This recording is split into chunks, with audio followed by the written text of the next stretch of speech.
everybody, this is Jim Hackenberg with Orange Whip, and I'm joined by Birk Nelson, PGA professional here at the Orange Whip.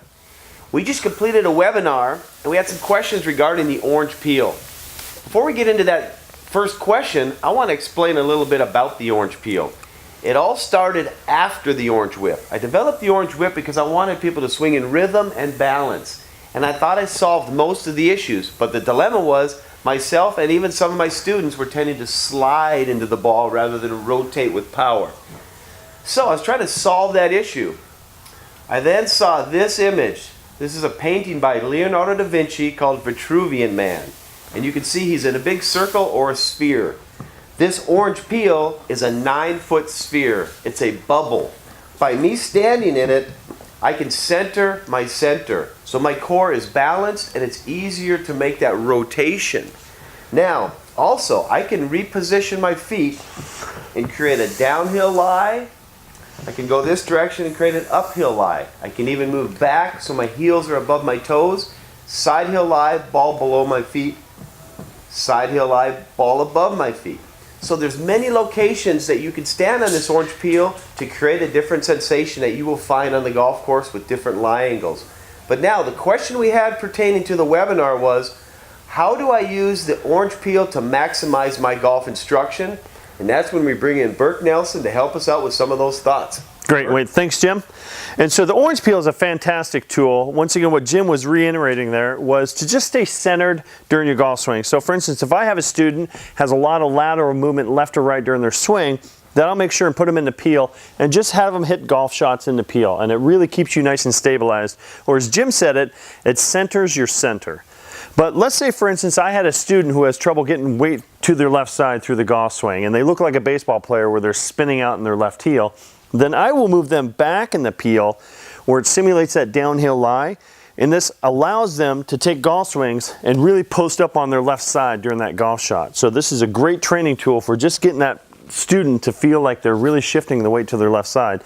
Now conversely, if I have a student who's coming past the ball and trapping it or smothering the golf ball, and they might be even shanking it and they're just coming past it, and so I will move them up in the peel towards the front to really simulate that uphill lie, and so they're really getting a feeling of staying behind the ball and releasing their body through the ball when they hit the golf shot. So it's a great tool for those downhill and uphill lies.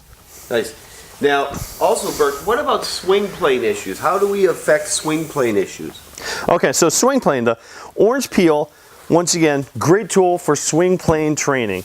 So, for instance, if I have a student who is just too flat with their golf swing and they're just taking the club around their body and I want to get them more vertical, then I'll use the peel. And once again, it's got this concave structure where it's concave this direction too. So I'll get them back in the peel where their heels are towards the back, and this really puts weight towards my toes. And this allows the student to swing on a more vertical plane. So once again, fighting that flat swing plane that you might be trying to get them away from. So I'll give them a shorter whip like the compact here to really encourage that steeper angle of attack through the golf swing. Now for instance, if I have a student though that is too flat with their golf swing, too upright, and they're bringing the club too vertical, then I'll give them a longer orange whip. I'll get their toes towards the front edge here. Once again, this is putting my weight on my heels, almost simulating a ball above the feet lie. And I'll give them a longer orange whip, and this really allows them to swing more around their body and really feel that rotary motion of a good loading and unloading of a golf swing.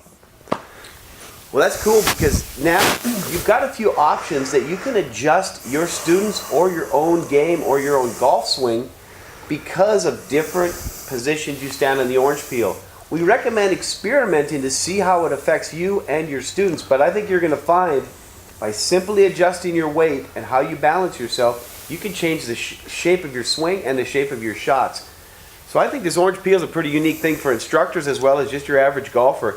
And if you have room in your house or your office or your teaching facility, this is a great tool to have around to experiment and try these activities. Yeah, and also, Jim, do you know what? We're just learning about this thing too. We know it's a great tool, but people are always coming back with us on different ways to utilize it. So if you have any suggestions on some swing plane or swing problems that you're resolving with the peel, let us know, because we're happy to hear about it. And we know it's just a great tool, and just getting it out there is a big deal for us. Thank you, Birk.